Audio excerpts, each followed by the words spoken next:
Hola, hola, hola. Hola, Cintia, ¿cómo estás? ¿Me escuchas? Cintia, ¿sí me escuchas?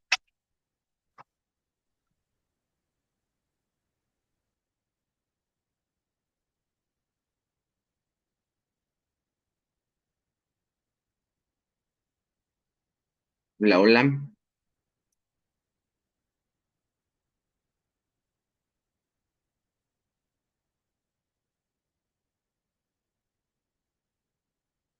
Bueno, pues vamos a comenzar nuestra clase de hoy viernes. Ok, gracias, Sin. Eh, yo les pregunto si tienen alguna duda. Lili, ¿cómo estás? Del trabajo que tienen que entregar. ¿Alguna duda? De cómo se tiene que entregar.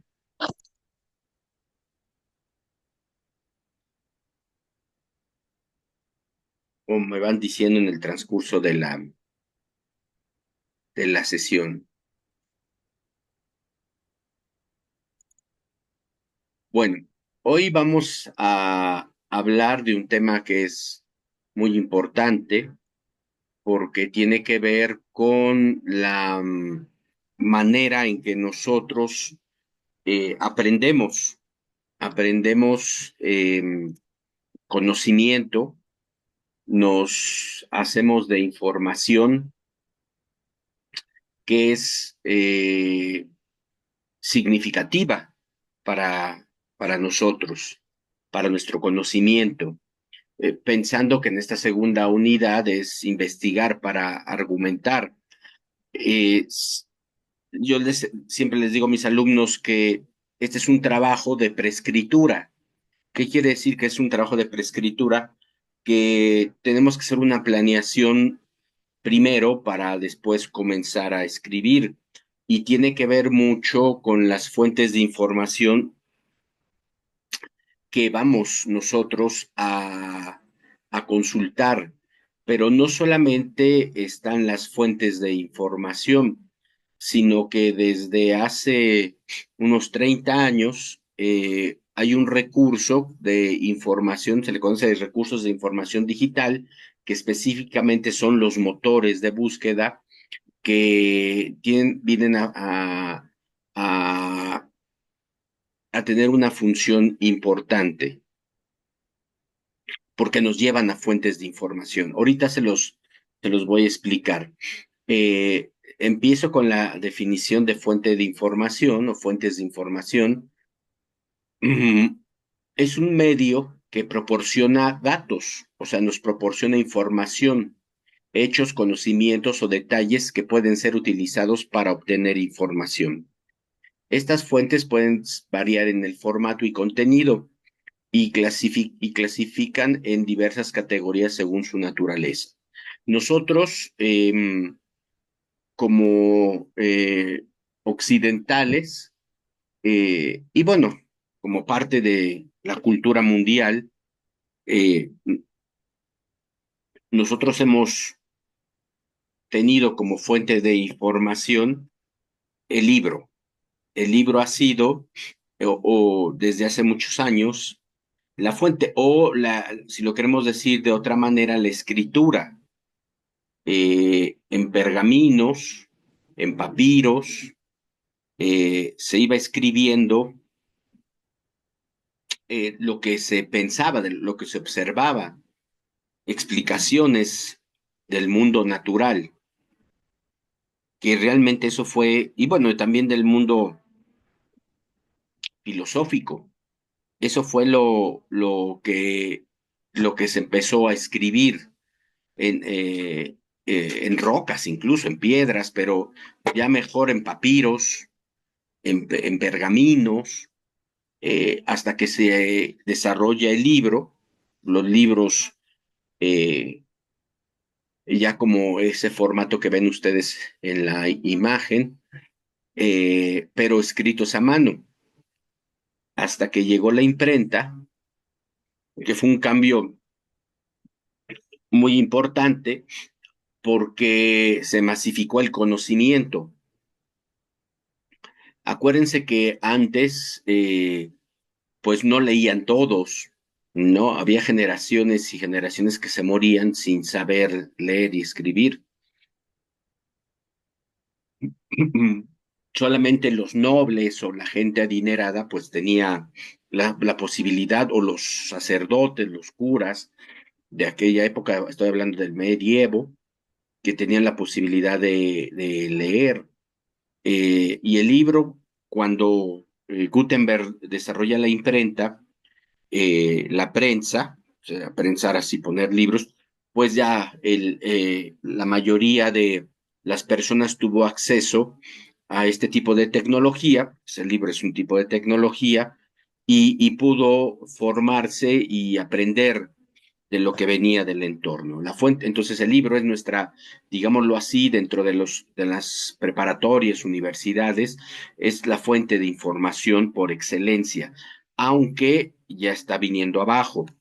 Ya los alumnos no, o sea, los maestros todavía leemos libros, los alumnos ya no leen libros, les cuesta trabajo leer libros completos, o sea, ya se convierte casi en una odisea el leer libros.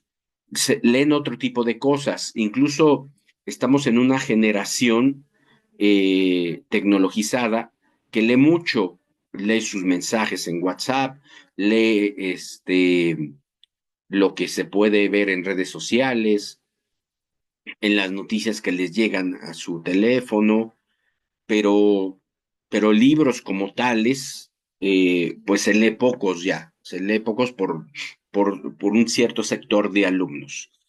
En gran parte esto tiene que ver por otros accesos a información, otras fuentes de información. Y estas fuentes de información, pues, están de otros lados. Hola Bárbara, ¿cómo estás? Eh, Miren,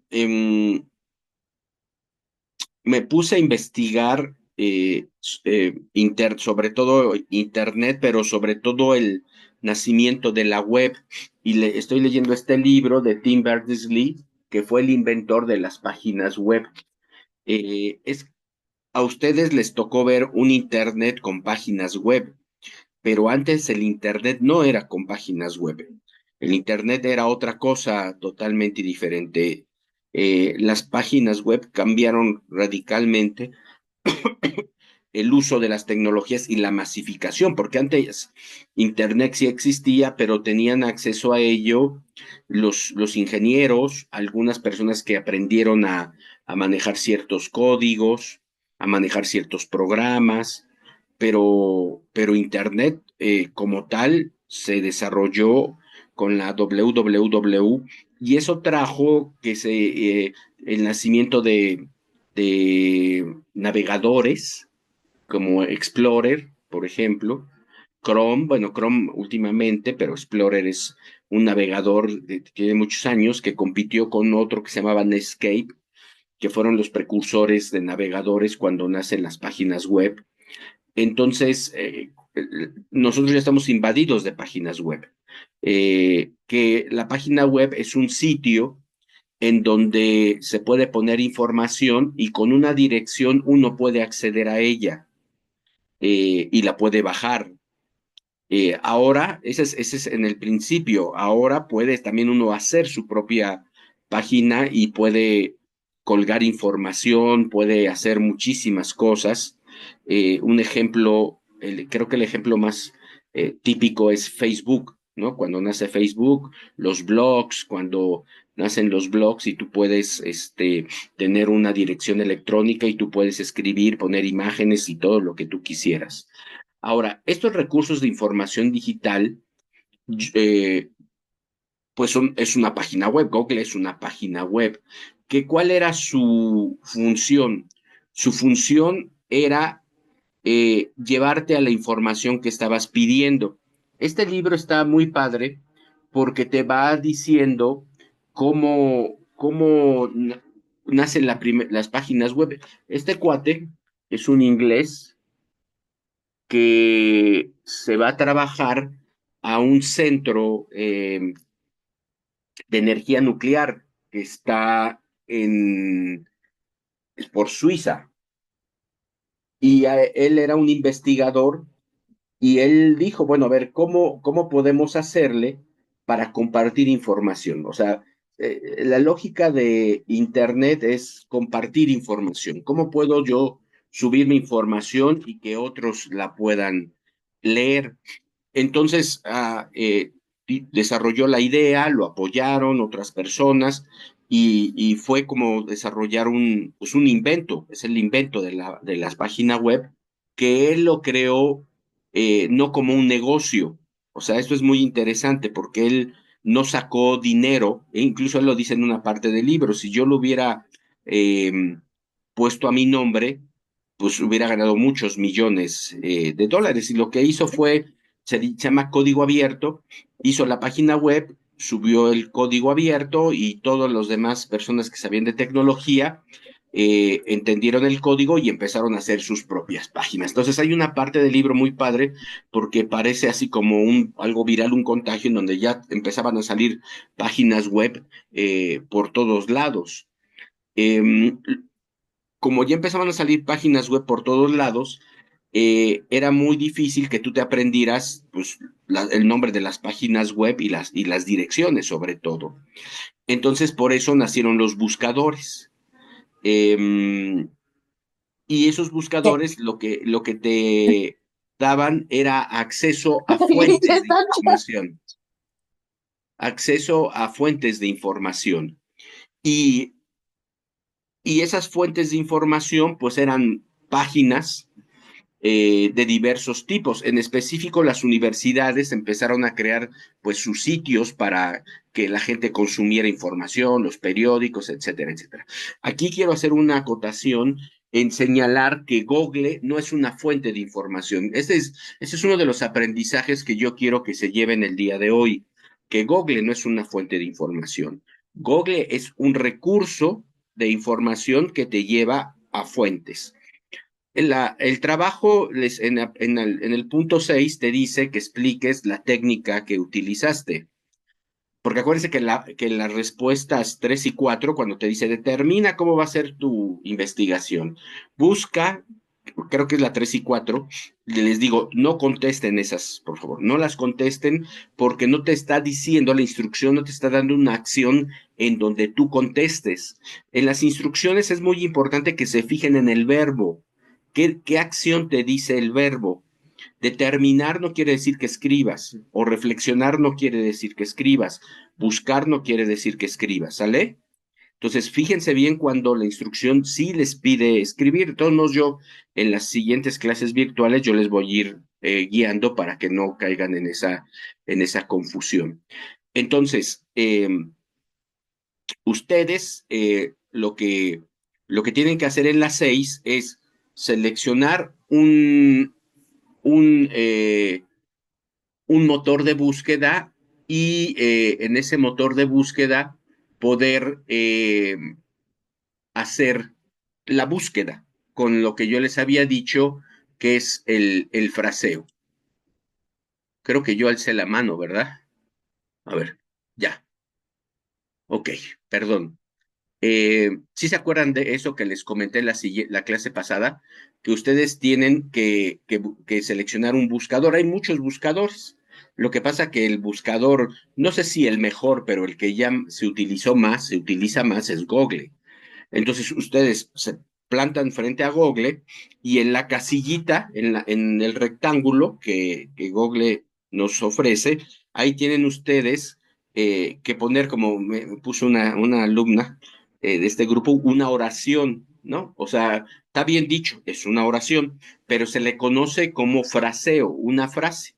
Tienen que poner una frase en donde ustedes pongan las palabras importantes para que los lleve a donde está esa información. Por ejemplo, marihuana, beneficio, salud. Se les recomienda que no utilicen artículos. La marihuana como beneficios para salud, no. Marihuana, beneficio, salud, ¿no? Y con eso ya los van a llevar a ustedes a un espacio en donde va a haber esa información. Y se acuerdan que les dije, luego pongan el nombre de la página o quieren poner la liga, si les dio tres y cuáles, como último punto, cuáles utilizaron, ¿sale? Pero Google no es fuente de información. Fuente de información es si te lleva al periódico Milenio, a la página web del periódico Milenio, esa sí es la fuente de información, ¿sale? Hasta aquí, Cintia, Lilia, Erendira y Bárbara, ¿tienen alguna duda? No, asesor. No, ninguna. Ninguna. Ok. Bueno, entonces, podemos distinguir entonces entre lo que es una fuente de información. Fuente es como una fuente de agua, donde brota, donde emana el conocimiento, donde emana la información. Esa es una fuente. Ahorita vamos a ver los distintos tipos de fuente. Y recurso es lo que yo, un medio que yo utilizo para que me lleve a las fuentes. Esto nace a partir del desarrollo del Internet y de las tecnologías, hace 30 años aproximadamente, 35.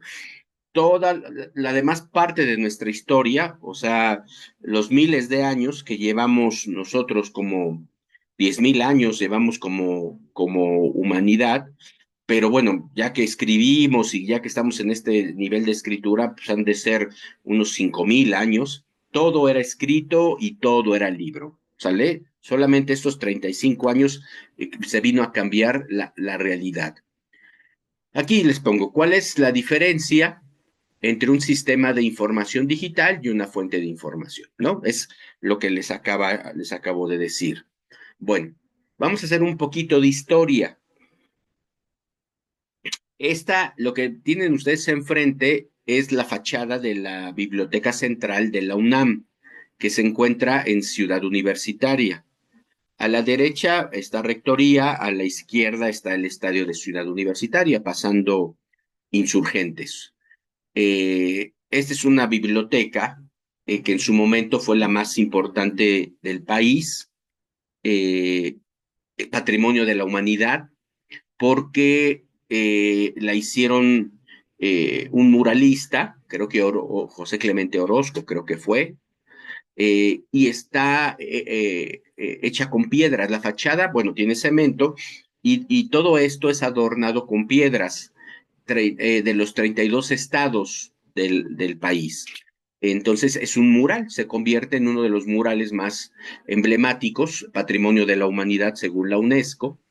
Eh, por dentro no tiene ningún chiste, es un edificio de 8 o 10 pisos, ya no recuerdo cuántos, que ahí, por ejemplo, que este se convierte, la biblioteca era un recurso de información, no digital, porque lo digital es esto, la computadora, era un recurso de información porque ahí almacenaba, pues, libros, tesis, por ejemplo, de los universitarios, libros de diferentes disciplinas, periódicos, por ejemplo, los periódicos son un recurso de información, perdón, los periódicos son fuentes de información, eh, y archivos, cartas, lo que ustedes gusten y manden.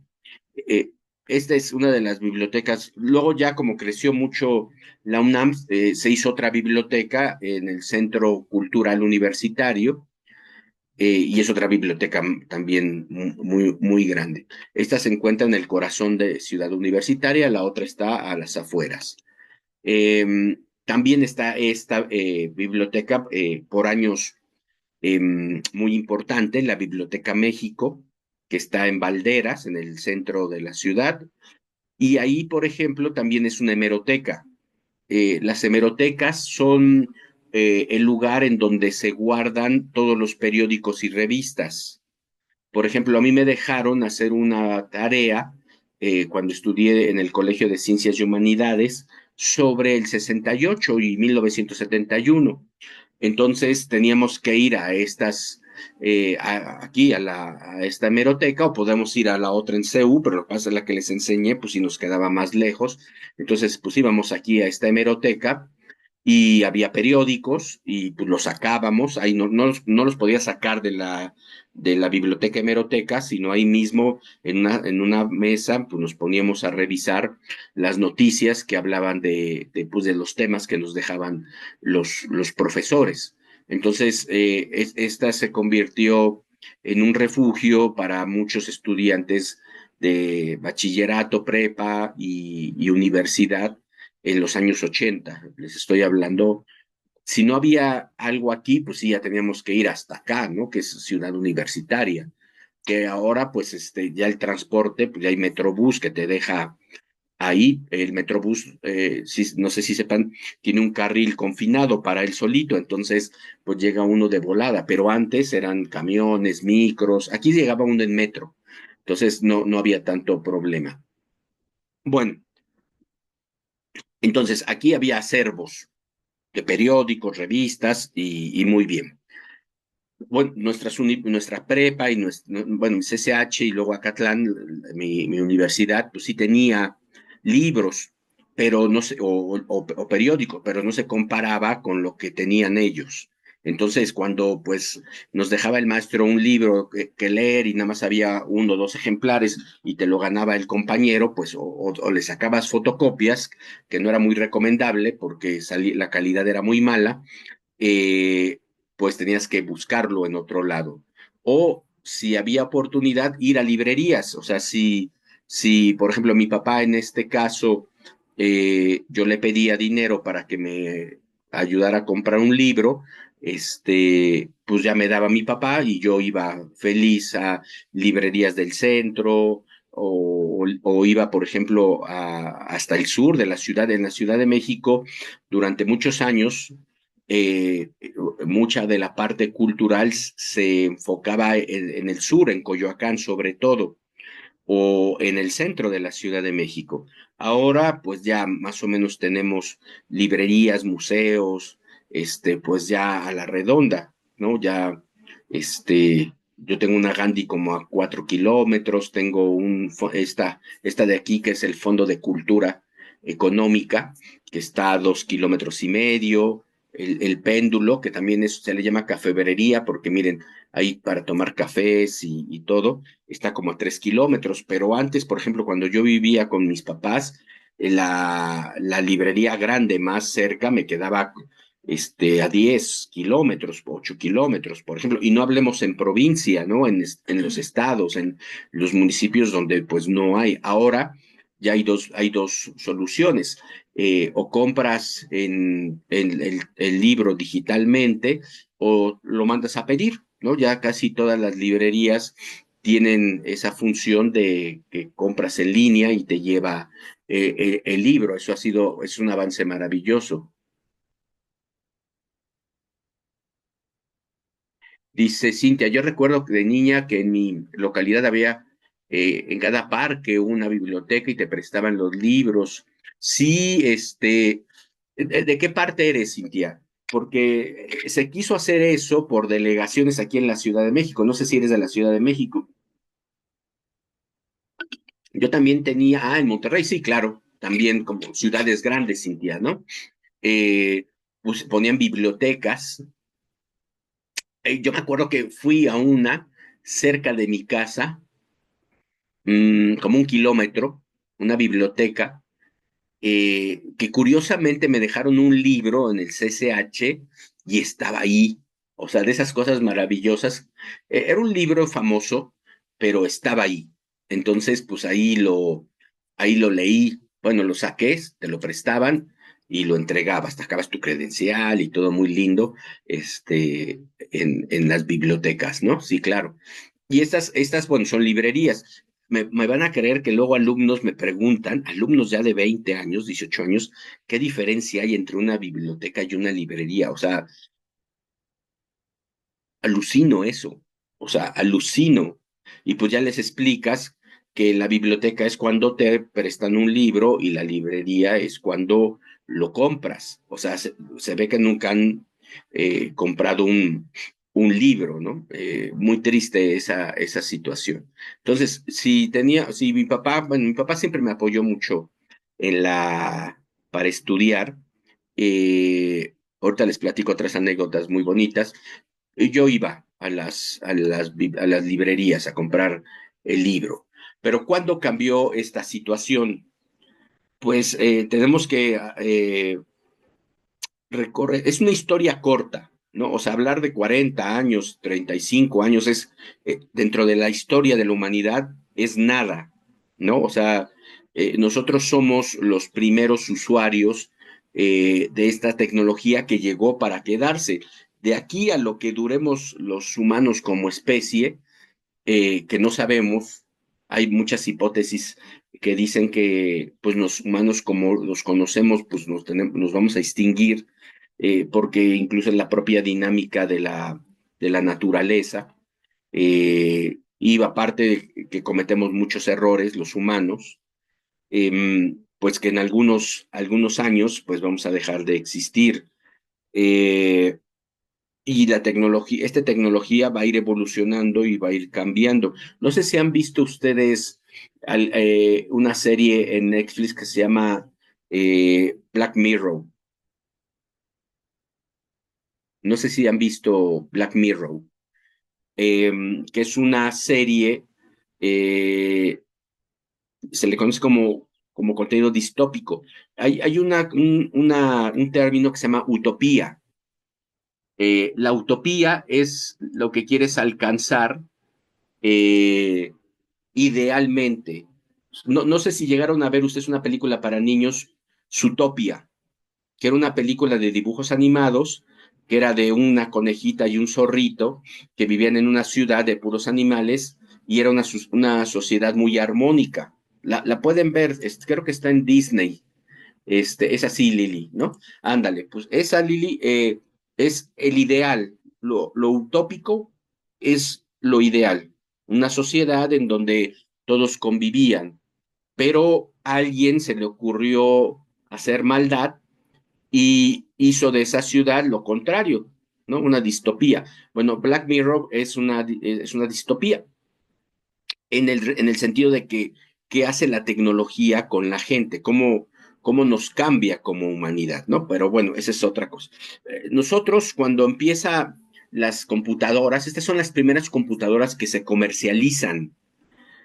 Eh, el CPU, a este se le llamaba CPU, que era el motor de la computadora. No sé ahorita si tienen una computadora ustedes, o lo trabajan con teléfono celular, pues también este teléfono celular pues tiene su CPU, pero vean qué diferencia entre lo que ven en la pantalla a esto, ¿no? O sea, es una diferencia abismal. Bueno, o de las computadoras, por ejemplo, yo tengo una lab, eh, que el CPU ya pasó a la historia.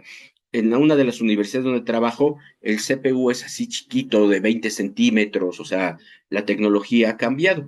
Entonces, cuando tenemos computadoras y empezamos a utilizar sobre todo el Office, el Windows, pues nuestras prácticas cambian. Cuando Internet se masifica gracias a lo que les hablaba hace rato de la WWW, la World Wide Web. Ajá. Esto se convierte en como decía un teórico, una aldea global, se convierte en una forma de intercambiar información masiva, que nunca había existido. Nosotros teníamos los medios tradicionales de comunicación, la televisión, la radio, el cine, la prensa, en donde pues te llegaba la información en la radio y en la televisión y tú no te podías quedar con ella, nada más la veías y ya. Cuando cuando la World nace la WW y puedes subir videos y puedes verlos cuantas veces quieras, pues nace otro tipo de dinámica de comunicación. Una comunicación, incluso uno puede ser un comunicador. Incluso hay un concepto que se llama periodismo ciudadano, un periodismo urbano, que toda la gente pues ya con sus teléfonos, con la evolución de los teléfonos, o algunas, acá por ejemplo, cámaras digitales que llegaban y conectaban a la computadora y ya podían reproducirlo. Entonces se vino una revolución impresionante, una revolución también en los equipos. Miren, por ejemplo, ¿no? En la de abajo, hay una computadora de escritorio. Por ejemplo, si se dan cuenta, esta computadora de escritorio ya no tiene CPU, creo que es una Mac. Eh, Aquí está su ratón, sus USB, su teclado, aquí sus tabletas, su lab, su teléfono, y todo interconectado, o sea, todo interconectado, ¿no? Entonces, aquí pues ya vemos que el libro, por ejemplo, pues sí se ve desbancado, si no en su totalidad, sí se ve desbancado porque ya podemos consultar otros sitios, otros lugares en donde hay información, ¿sale? Esto cambió nuestra forma incluso de aprender. Eh, por ejemplo, ya no, al leer en páginas web, se crearon editores de texto. Bueno, el Word es un editor de texto, pero el Word tenía problemas de configuración, luego no estaban bien, cuando los mandabas, los exportabas, se configuraban. Entonces, por ejemplo, el PDF es un tipo de editor, es el más famoso, el PDF. Incluso es el que más se utiliza, ¿no? Si ustedes ven revistas electrónicas, sí entras a la página web, pero también te puedes bajar el documento en PDF o, por ejemplo, en formatos tipo Kindle, que el Kindle es eh, Kindle como tal son dos cosas.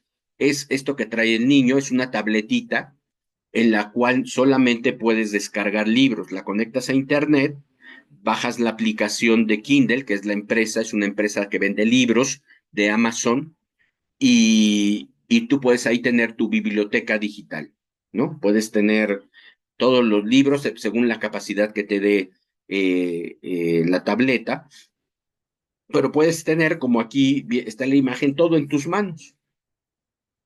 Toda la información que tú quisieras la puedes acceder fácilmente. Hay alguna información que se paga. Por ejemplo, los libros de Kindle, pues se pagan, ¿no? Eh, Cuestan desde 100 pesos hasta importado. Bueno, en inglés te cuestan 1000 pesos, ¿no? La media está en 200, 300 pesos. Pero también, por ejemplo, hay bibliotecas virtuales en donde las bibliotecas virtuales te regalan los libros, te regalan PDFs de libros, por ejemplo. Entonces, ahí depende de ustedes cómo quieren acceder a la información, ¿no? O quieren ir a la librería o quieren ir a una biblioteca, sacan el libro, lo siguen leyendo impreso, o pues lo van y lo ven aquí, ¿no? O sea, creo que tenemos ya muchas alternativas, como lo vimos en el primer trabajo, en el segundo trabajo de Cárdenas, en donde pues la lectura en Internet, que ya se le llama más bien lectura digital, pues es una opción como fuentes de información, ¿no? Eh, los textos, bueno, las fuentes de primera mano, ¿no? O sea, por ejemplo, también se le conoce como fuente de información a las personas. Acuérdense que mucho del conocimiento que hemos tenido como civilización es un conocimiento oral. ¿Qué quiere decir un conocimiento oral? Que de generación en generación la gente le pasa o le explica a sus hijos, nietos, pues ciertas tradiciones, ciertas historias eh, que hacen que viva una cultura, ¿no? Nuestra cultura mexicana es mucho de oralidad. Si no, acuérdense, cuando es 1 y 2 de noviembre, pues el Día de Muertos es una costumbre que ha pasado de generación en generación, y las leyendas, ¿no? Que ustedes conocen, pues se han ido de tradición en tradición, por decir una que es de las más famosas, ¿no? Entonces, una fuente son las personas, ¿sale? Cuando ustedes ven, por eso las citas, por ejemplo, algunas citas, sobre todo las periodísticas, son de personas, ¿no? Por ejemplo, eh, yo voy y entrevisto a Marcelo Ebrard para preguntarle qué está pasando con los aranceles. Y el periodista lo cita como una fuente de información viable. Luego hay otros periodistas que hacen géneros de opinión y que citan al periodista que entrevistó a Ebrard, por ejemplo, ¿no? O sea, ya vas pasando de fuente diferente, ¿sale? Pero una fuente importante es esto. Si ustedes tienen todavía abuelitos, abuelitas, platican con ellas, con ellos, de ese México que les tocó vivir y van a ver que les van a decir cosas, muy buenas, maravillosas de lo que era antes nuestro país, nuestras regiones. Bueno, ahora, algo que sí tenemos que estar como valorando es que con el desarrollo de las páginas web, como les decía, la construcción de una página web permitió que el acceso a la información fuera más fácil. Hace muchos años, cuando yo estudiaba mi licenciatura, en la materia de economía, me dejaron un trabajo sobre índices de pobreza, no recuerdo bien, pero el maestro, en lugar de darnos pues el libro o una fotocopia, dijo, quiero que vayan directamente a la biblioteca del Banco Mundial, que creo que estaba en el sur de México, en Coyoacán, no sé, ya no me acuerdo, y que busquen los índices de pobreza de América Latina. Y bueno, para empezar, pues ahí tienes que ir buscando todos, a dónde se encontraba la sede del Banco Mundial en México. Nada más había una sede del Banco Mundial, fíjense. Por eso les voy a contar esta historia. Y cuando pues, la localizamos y todo, pues llegamos a la sede. Tenían una pequeña biblioteca y le pedimos ese dato y ya la persona encargada pues nos dio un tomo, empezamos a revisarlo, encontramos el dato, lo pues, a mano, ¿no? En esa época era a mano, ya después nos pusimos de acuerdo y alguien lo hizo a máquina y entregamos el trabajo. Pero fíjense, si esa misma tarea la hubiera dejado un maestro en Nuevo León, en Monterrey, o en Chiapas, o en Guerrero, pues el maestro tenía que llevar el documento para que lo fotocopiaran sus alumnos, porque ni modo de que vinieran a la Ciudad de México solamente a la sede del Banco Mundial. No. Ahora, si a ustedes les dejan una tarea sobre esto del Banco Mundial, sobre las recesiones económicas o los niveles de pobreza en los países, ya la página web del Banco Mundial les da esa información. Entonces, aunque estés en Tijuana o estés en Cancún, estés donde estés, puedes consultar esa página y sacar esa información, ¿no? Nos hubiera evitado en ese tiempo ir hasta el sur y todo. Bueno, no, la verdad no lo veía. Ahora sí, fíjense, esto es lo que ha generado un poco toda esta parte del internet y todo, que ahora lo ves y dices, ay, tengo que ir hasta allá a buscar información cuando ya todo está aquí. Entonces ahora, por ejemplo, si dejamos información de este tipo, los alumnos rápidamente buscan en los sitios, Banco Mundial, en niveles de pobreza de los países, se meten al sitio web del Banco Mundial, hay un buscador, casi siempre estos sitios tienen buscadores y se hace la tarea.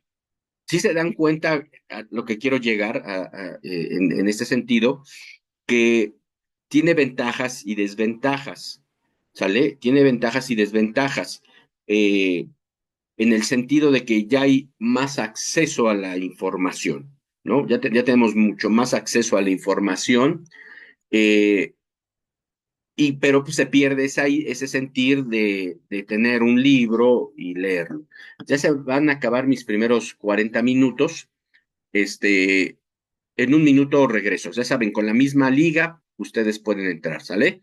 Ahorita las veo para que me digan sus dudas o algún comentario. Chao.